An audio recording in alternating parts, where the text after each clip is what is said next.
1 year from today, the world will turn its attention to Italy for the 2026 Winter Olympic Games in Milan Cortina. For the first time since Torino 2006, the Winter Olympic Games return to Europe, with Milan and Cortina having secured a joint bid, beating out another joint bid from 2 Swedish cities. This historic milestone marks the first Olympics to be hosted by 2 cities. The opening and closing ceremonies will be held in 2 different venues, something we haven't seen since Sarajevo 1984. What's more, these games are the first to be held under a new IOC president, which is set to be elected in March. These games will follow in the footsteps of Paris 2024 with their strong commitment to sustainability, with over 90% of venues either being existing or temporary sites. This aligns with the IOC's goal of making the Olympics a more economical proposition when attracting future hosts. That was one of the first changes made by the outgoing IOC president Thomas Bach when he took office in 2013. Bach wanted to overhaul the Olympic bidding process to make sure host cities could deliver the games without financial strain. But despite that vision, costs continue to climb.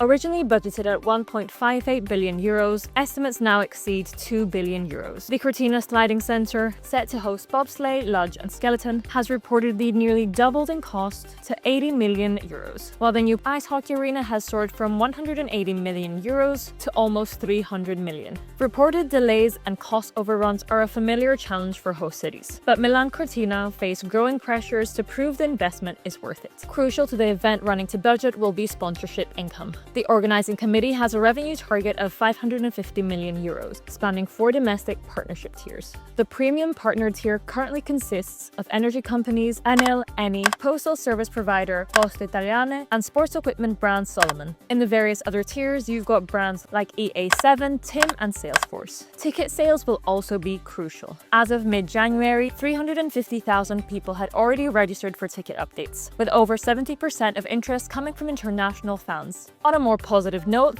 Milan Cortina is set to be the most gender-balanced Winter Olympics in history, with 47% female participation and a record number of women's events. New events will also make their debut. Ski mountaineering joins the program, featuring a men's sprint, women's sprint, and a mixed relay. With events spread across 4 regions, this will be one of the most regionally dispersed Winter Olympics of all time. Freestyle skiing and snowboarding will be held in Livigno, nearly a 5-hour drive from Cortina. While this does bring its own logistical challenges, organizers also argue it brings economic benefits to a larger range of host communities. Beyond the spread of the events, however, there is a bigger question that looms, raising questions about the future of the Winter Olympic Games itself. With climate change threatening the viability of traditional host regions, the IOC is already looking ahead to 2050, evaluating which locations still have the conditions to stage the games. Some officials have even suggested a rotating pool of permanent hosts as a more sustainable solution. With France and Salt Lake City already secured for 2030 and 2034, Milan Cortina has a unique opportunity to prove that the Winter Olympic Games can still be a viable, globally relevant event. But to do that, it must deliver on its promises of sustainability, economic responsibility, and full stadiums. So, what truly defines great games? Is it packed stadiums and passionate crowds, or sustainability, financial responsibility, and a lasting legacy? With 1 year to go, let the countdown begin.